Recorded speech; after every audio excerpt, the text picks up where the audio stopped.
one thing they say when you set these tools down, that you lay them on their side or you set them up on something like that, and that just keeps the blade sharp, or instead of laying it down on something and having it nicked or scratched up. Yeah, I mean, I've knocked quite a bit off of that thickness wise, but I'm still like miles away from where I'm supposed to be with the thickness, I do believe. I will have to check that to be sure. I mean, I'm hoping I'm miles away still, or at least still have lots of room there to get it to where I want it to be. But yeah, that tool is very aggressive, can be very aggressive, and will take a lot of wood off really fast. But you know, as you can see probably just by me turning the certain ways, that it does actually see, you can probably see really good right there, that because of the width of the blade and the cut, it's, unless you know exactly how to use the tool, and I'm not even sure if knowing how to use the tool better than I know how to use the tool would make a difference. Maybe it does. Maybe it has a specific purpose. Maybe it's not meant for something like this. Maybe it's meant for, you know, narrow boards or something. I'm not sure. Pardon me. But anyway, I'm going to stop using it right there because I'm not comfortable with that. And I'm going to see tomorrow how much it would cost me for a belt sander, because I can go over this with the belt sander, and I know I can probably do a much better job, and probably just as fast as I would do with this tool here. I've got to go maybe do a little YouTube research on this tool to find out more information on how to use it properly and what it's specifically meant for. Maybe it's some other application, but I'll see. Anyway, I did drop that down quite a bit before I could actually do any routing or anything. I do still have to finish that surface a lot smoother than that. Now the other surface is pre-planed. It could probably be finished sanded on this side if I wanted this to be the front of the guitar. Now, being that this is an SG, I'd have to look and see. There's no right or left hand to it, really. It could work either way, except one side is a little longer than the other, so maybe this is supposed to be the top side, not the bottom side, which would mean that, yeah, that this has got to be that would mean the other side's got to be the face. So what I'm going to do, I think, guys, is I'm going to go in and do a little research on some of the sites. I'm going to go to the Home Depot site, see if I can find the belt sander. No, I don't think I can get one any wider than 4-inch. I'm not sure even if I can get one 4-inch, but even so, that will still be a lot better than using this handheld planer. I'm going to find out what the price is. I mean, I could order it and have it delivered, but I think I'll just rip over there tomorrow quickly and pick it up.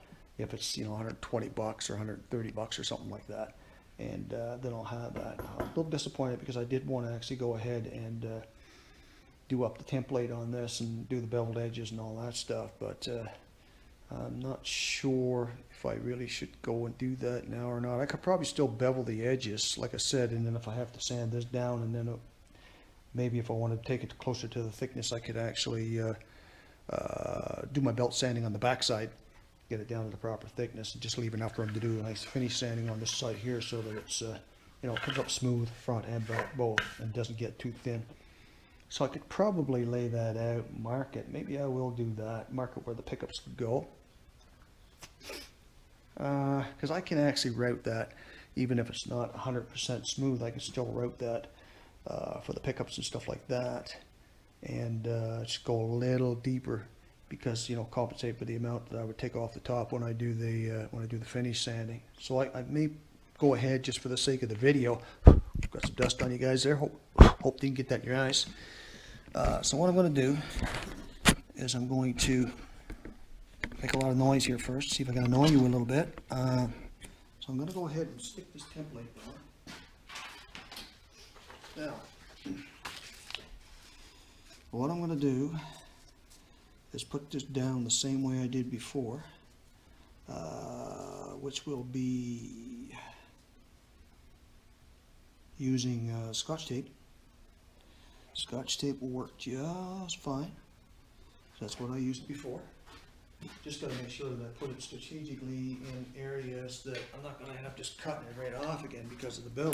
So start with taking some of this tape off. It has dust on it, because the sawdust is going to cause it not to stick. So I'm hoping that you guys can see pretty decent there. So we'll just stick some tape. Uh-oh. Looks like I might be at the end of my tape. Put that there. based on what I'm looking at with this template, I have lots of room to take more wood off, which is good. This is bigger than it needs to be, which is great, because that means there's room to take wood off to get it down to where it needs to be, which is what we'll do. And I think, like I said, we're going to run out of some tape here really fast. But we should still, that's the last of it right there. So I can't put this on the edge that's beveled. No, can't put it there. Wait, no, yes I can. I can put it there. Stick it right there. Okay. So, you know what I could have done first? No, I was going to say what I could have done first is maybe cut that out with the scissors and stuck it on. But no, it's better to stick it on with its full size, and then go ahead and mark it, cut it, and all that stuff. So now that you see where I'm at with that, I think I'm taped down enough that I can actually go ahead and what I'm doing here, trying to give you guys a little bit of a view here. I hope you can see. I'm going to cut this off because this is the bevel. This is going to show me where to bevel this. So I'm going to cut this right on the dotted line. Cut right on the dotted line. Okay. Now let's flip this knife over and finish cutting here.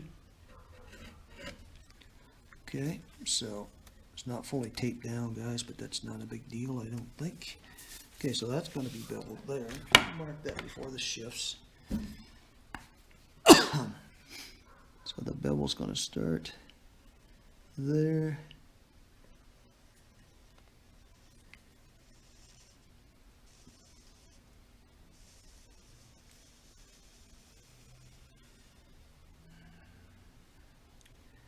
I believe it's going to end right about there. So that's one section of the bevel.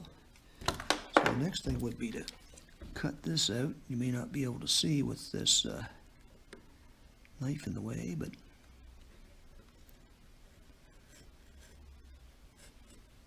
cutting this arc out in here.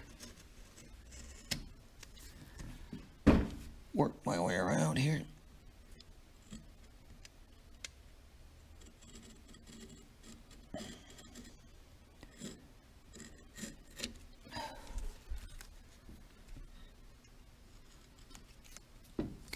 That needs to be maybe trimmed just a little bit there.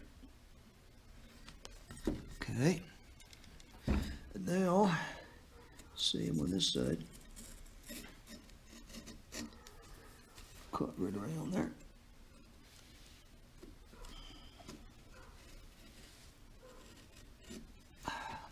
Got dirt in my eye or something I can't really see 100%. Probably should have put on a secondary pair of glasses.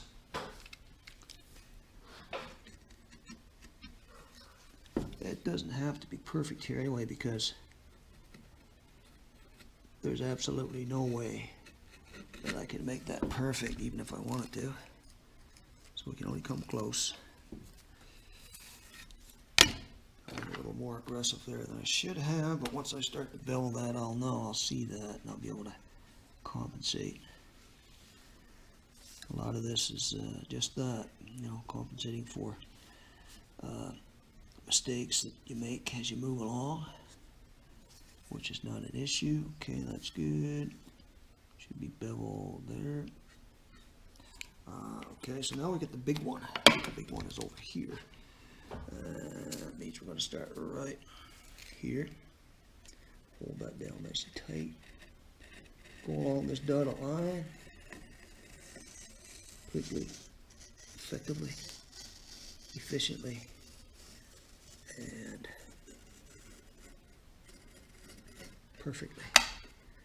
Not likely, but it's close. Pretty close. Hand-eye coordination helps if you got it. You got a little bit. Okay. So there you have it. Now we just go trace out.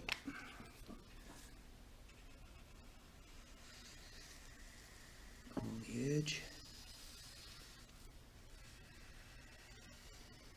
oops, yeah, it's okay, because as long as I take everything off, it's black, and outside all that black, then I've got it right. Okay, so we're going to be beveled there. So what's going to happen is that all this black stuff over here is going to be beveled. And all this black stuff in here is going to be beveled. And we're going to bevel it in here. Oops, I didn't mark that in there. I better mark that.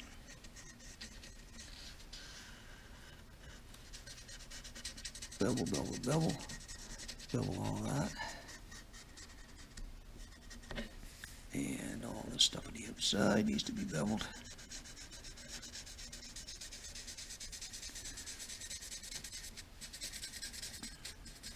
Now this is not something that I'm going to do in the route with the router. This is going to have to be done with, going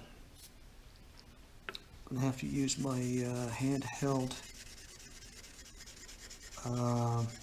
angle grinder with a pretty coarse piece of sandpaper on it to get it started. And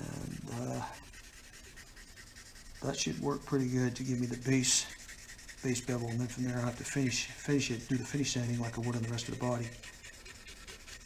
But essentially, for starters, that's where we're at. Now the next thing I'm going to do is I'm going to go ahead and mark where the pick guard's got to go. Actually, no, I'm not, because I'm not using that style of pick guard. I've got a different style of pick guard. I'll have to wait till I have the pick guard before I can actually mark that out. Now I'm not sure if this is P90s or if it's humbuckers. At a glance, it looks like P90s, which I don't think I'm going to put in this. So what I need to do is go grab a humbucker, set it on here and see if it's the right size. That's what I got to do next. This piece I can't cut out of the front. This is going to be cut through the back. These holes I can mark, actually here, here, here, and here, and this one as well. This is the switch. This is the input jack. So you guys can't see that. I'll put that on. This is the switch, three-way switch. This is the pickup jack, or not the pickup jack. This is the input jack, and these are the knobs.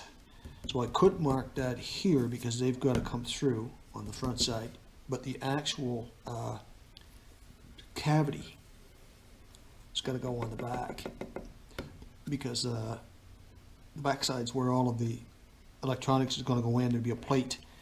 This outline here with the outside is the actual shape of the plate. Now I either have to make a plate or buy a plate or something, but anyway, that's the shape of the plate. So this is all going to be marked out on the back except for these holes.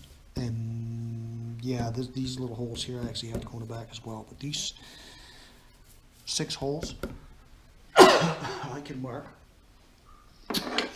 from the front. So we've got, that's the center of the input jack. That's the center of the three-way switch. That's the center of volume. Center of the volume. Center of the tone. Center of the tone.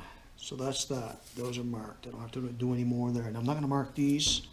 Like I said, I'm not going to mark these. That's what holds the pick guard on, but I've got a different style of pick guard coming, so I won't do that. These pieces do go in through the front. That's for the tailpiece.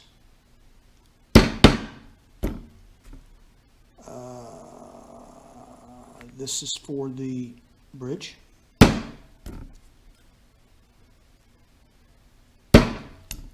Now I know that's probably not centered, but before I do anything, I'll make sure that I do mark all of this much closer. And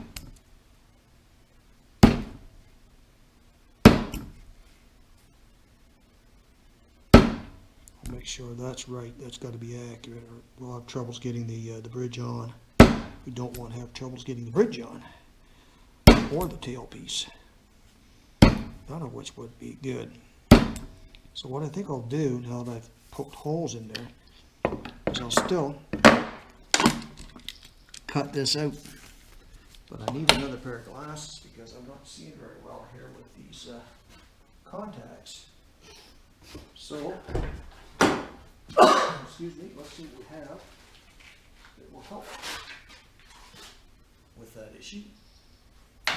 Okay, a pair of glasses on is sort of help. They're dirty, so they don't help a lot.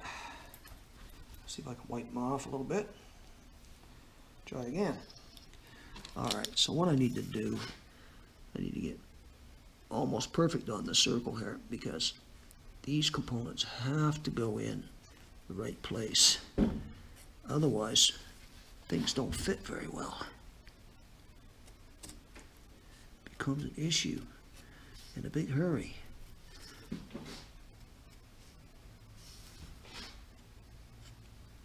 And even though it looks like I've maybe punched it in the center, I don't trust that I have. And I will not get it perfect. No matter how you look at it, I'm not going to get it perfect. There's just no way. That might be a little tight. Might have to do a little bit of jimmying to get stuff to go on, but okay, we'll start around here. Start going around there. Now this is surprisingly, when I put these on my Les Paul, well, I call it Les Paul, it's not Les Paul, but when I put these on the last guitar, Les Paul style guitar, I actually did a pretty good job. It actually came up quite nice. Not sure if I'm going to have that kind of luck every time.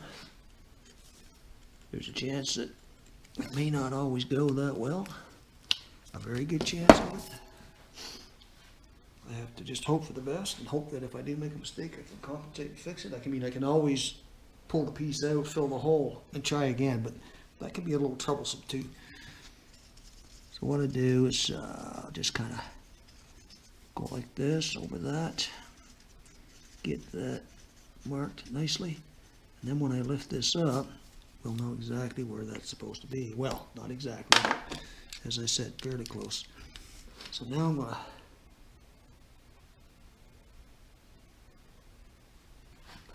cut these back ones out. I'm not sure if you can see. I think you can, but let's put you over here anyway. And what we're doing now is working on here and here. I'll take this one first.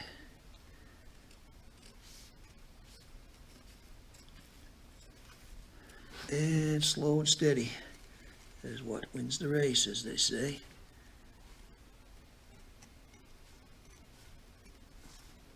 Slow and steady is what wins the race. Okay, I think I got that one.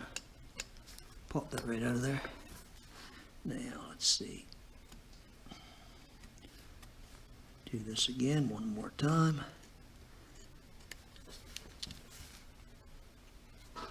It's a little bit of a pain in the ass. It's not my favorite part, trying to do this, but then again, it's not that bad, really. I guess it's not too bad. Uh-oh. There we go. Knife just didn't cut real good. I think we got her. Take that out. Now let's color these guys in here.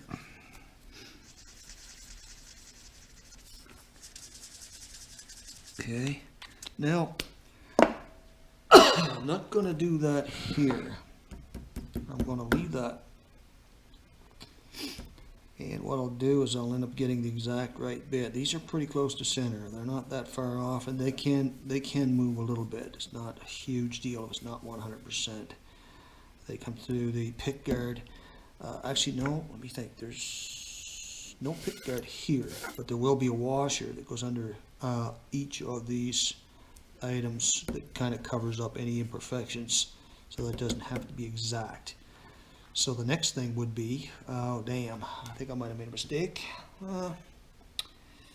I guess not really. I gotta print this out again if I have to. Actually, I have to find the back side for this and print it out because it's got to go on the back so I can mark this on the back. Otherwise, that could be an issue. That's gonna be a little tricky actually. I'll figure it out though. It's not a problem. Not a problem. I'm gonna cut the video short right here, guys, for a few minutes and come back and pick up here where I left off. Saying this is a 45-minute video, but I didn't realize it was that long. So what I'm going to do is I'm going to cut this short right here, and I'm going to come back and pick up the video again. Once I have the pickup out here, I want to just place the pickup to see whether or not the right size pickups, the humbuckers, or if this is actually a template for P90s. If this is the template for P90s, I won't mark out the routes for the pickups because it wouldn't be right. If it's the right size for the humbuckers, then I'll mark it out, cut it out, and mark it on the wood, and then I'll know where I route it for the pickups. And until we're ready to pick up from there, we'll let it go with that.